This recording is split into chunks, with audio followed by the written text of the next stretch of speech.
Shabbat Shalom. Last week I was in New York visiting my daughters, one who's studying in New York City, one who's studying in DC, and we got together and had a wonderful, wonderful week, and I really enjoyed just being in the city. It's a fun time of the year. Everything's lit up, and it was exciting. A little chilly, but really nice, all in all. And I was getting on the subway to head uptown to visit our daughter, and I was wearing these shoes. I don't know if you can see them from home, but there's a big, giant Jewish star on the side. And I was wearing these necklaces for our hostages and a masking tape that had the number of days. Now it's 441, so this was 10 days ago, the number of days since our hostages were stolen from their homes. And as I was getting on the subway, I had this memory of a video that I had seen over the summer in my social media feeds. You might have seen it too. It actually made it onto the nightly news as well, so it wasn't just on the social media, but it was on NBC and ABC. And it was a video of about 20 or 30 young people coming onto a subway car in New York City. Most of them were wearing face masks, not because of COVID, but so their identity could not be known. And many of them wearing keffiyehs. And they had shirts that said things like, by any means necessary, globalize the intifada, carrying signs. And they were doing this call and response. And one of these young people called out, raise your hand if you're a Zionist. And then this group of 20 or 30 people sort of responded, chanted, raise your hand if you're a Zionist.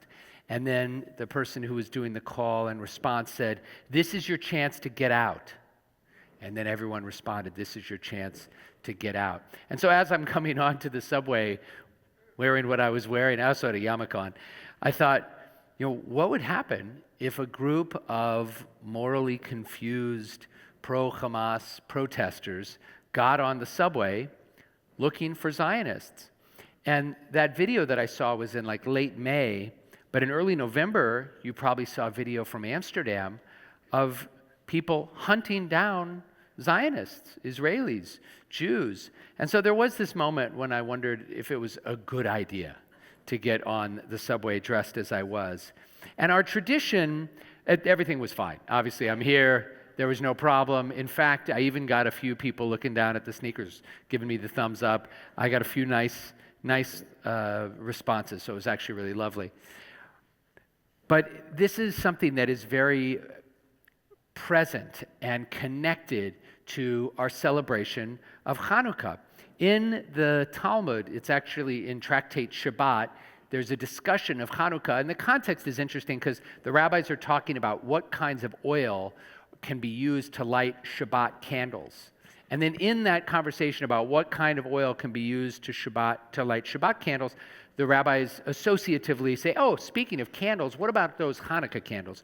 When can you light them, and what do they have to be lit with, and where do you light it? And they have a whole conversation about Hanukkah right in the middle of this tractate that's devoted to Shabbat.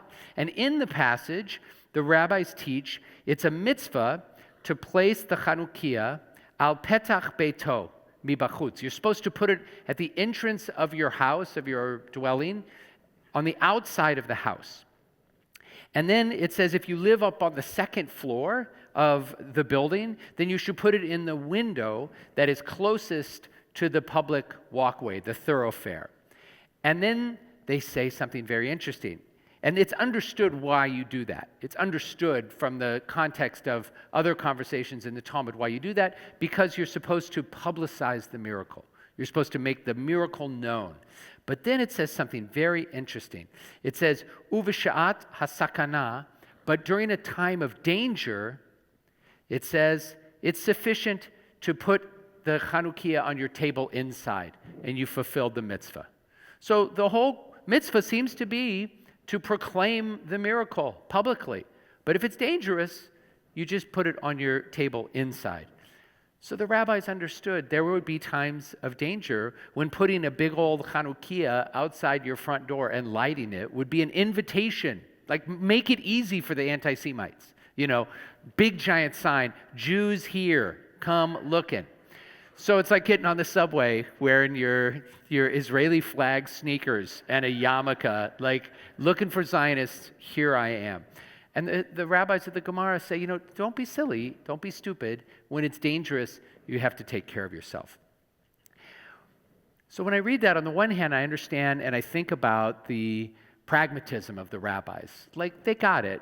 They tell us elsewhere in the tradition that we're supposed to live by the commandments. It says that in the Torah. It says, these are my chukim, these are my mishpatim, these are my commandments, and you should live by them. So the rabbis, which in its original context, what does it mean? It means you should observe them. But the rabbis later say you're supposed to live by them, you're not supposed to die by them. So if being Jewish puts you in mortal danger, then don't be an idiot, right? But don't be an idiot doesn't necessarily mean that you have to hide your Judaism. What are other ways that we can live our Judaism in safety? And we know from our own Stephen Wise Temple campus right here, we have security. So you can come up here and you can know, I can go to temple and I don't have to be afraid. I can be safe. We have allies that we can work with. We can live in a city like Los Angeles where we have wonderful relations with LAPD and with the sheriff's department and with the mayor and city council people. We work with them. We say, hey, help us. We can live in a state like California where through the good work of our development department and our lay leadership, we've applied for grant after grant, a security grant that we've gotten from the state and federal grants to try to make ourselves safe. So there are things that we can do to make ourselves safer. But I'm really taken by this idea of how do we publicize the miracle and what the miracle is. And so I want to conclude with that, and then I want to offer a little blessing to some of our college students who are here with us and maybe some who are joining from home. The mitzvah is, in Hebrew, pirsuma hanes, or pirsum hanes in Aramaic, pirsum hanisa. What is the miracle that we are publicizing? What is the miracle?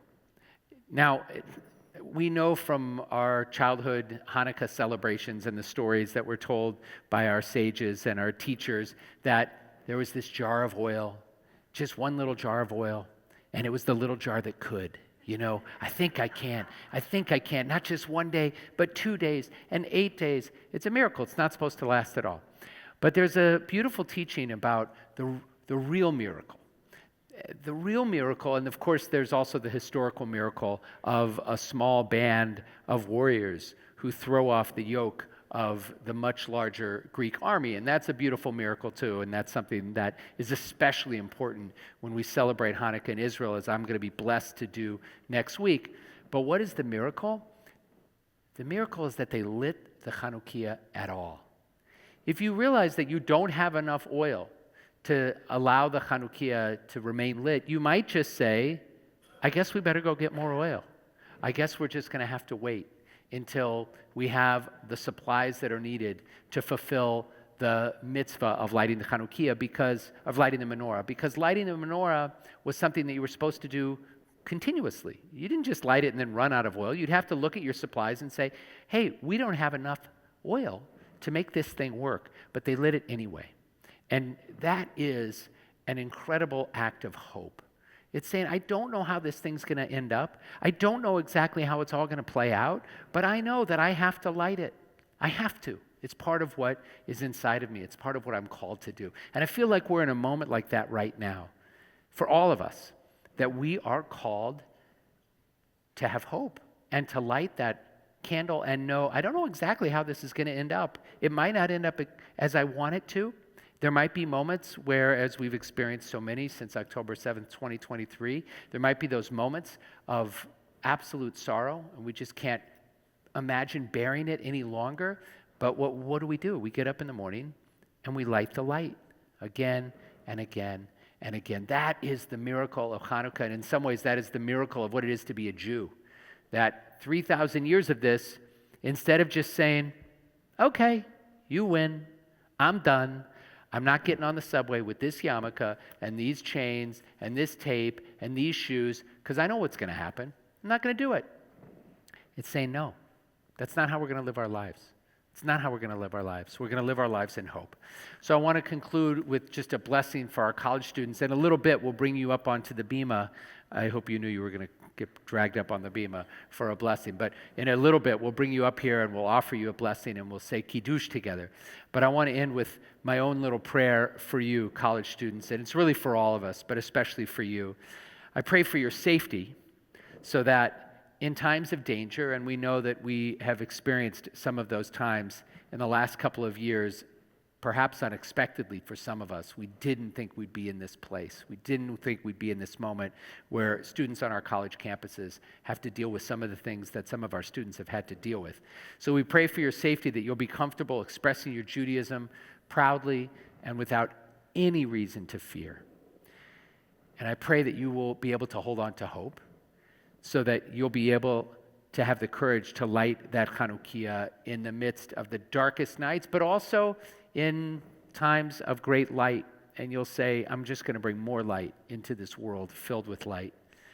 And finally, a beautiful continuation of the conversation that the rabbis have in the Talmud about where do you put the Hanukkah? A little bit later they say, but what happens if you only have enough oil to light the Hanukkah lights, and you don't also have enough oil to light Shabbat lights? Which ones would you light first? So there's a whole conversation about that.